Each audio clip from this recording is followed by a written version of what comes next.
தோல்விகளுக்கு 1000 காரணம் இருக்கலாங்க, ஆனால் வெற்றிக்கு 1000 தோல்விகள் மட்டுமே காரணம். ஹலோ மக்களே, தூதுவளை சட்னி எப்படி அரைக்கிறதா இந்த வீடியோக்குள்ளே பார்க்க போகிறோம். வாங்க வீடியோக்குள்ளே போகலாம். எண்ணெய் கொஞ்சம் ஊற்றிக்கோங்க.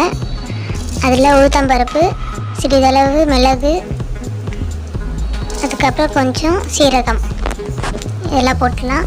அப்புறம் ஒரு 10 to 15 பல் பூண்டு உரிச்சு வச்சுக்கோங்க, அதை கொஞ்சம் போடுங்க. அப்புறம் காஞ்ச மிளகாய் காரத்துக்கு ஏற்ப போட்டுக்கோங்க. இதை கொஞ்சம் கலந்து விட்டுடலாம்.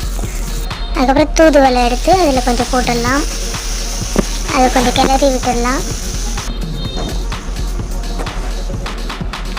கொத்தமல்லி, புதினா, கருவேப்பிலை இதெல்லாம் நான் அலசி வச்சுருக்கேன், அதையும் போட்டுடலாம். அதை கொஞ்சம் வதக்கிட்டு அப்புறம் உப்பு கொஞ்சம் போட்டுக்கலாம். உப்பு ஆட் பண்ணிவிட்டு தேங்காய் கொஞ்சம் போட்டுடலாம். தேங்காய், அதுக்கப்புறம் புளி வந்து ஆப்ஷனல் தான், போட்டால் நல்லாயிருக்கும். ஸோ ட்ரை பண்ணி பாருங்கள். எல்லாத்தையும் ஆற வச்சுட்டு மிக்ஸி ஜாரில் போட்டு எடுத்துடலாம்.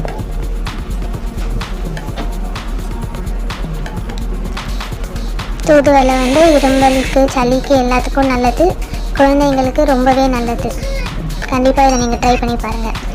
அதை கொஞ்சம் தாளிச்சிடலாம். எண்ணெய் ஊற்றி கடுகு போட்டு கருவேப்பிலை போட்டு தாளித்து எடுத்து ஊற்றிக்கோங்க. அவ்வளோதான், தூதுவளை சட்னி முடிஞ்சது. இதை இட்லி, தோசைக்கு எல்லாத்துக்குமே சூப்பராக இருக்கும். கண்டிப்பாக ட்ரை பண்ணி பாருங்கள். இந்த சேனலை ஃபஸ்ட் டைம் பார்க்குறீங்கன்னா மறக்காமல் சப்ஸ்கிரைப் பண்ணிவிடுங்க. தேங்க்யூ.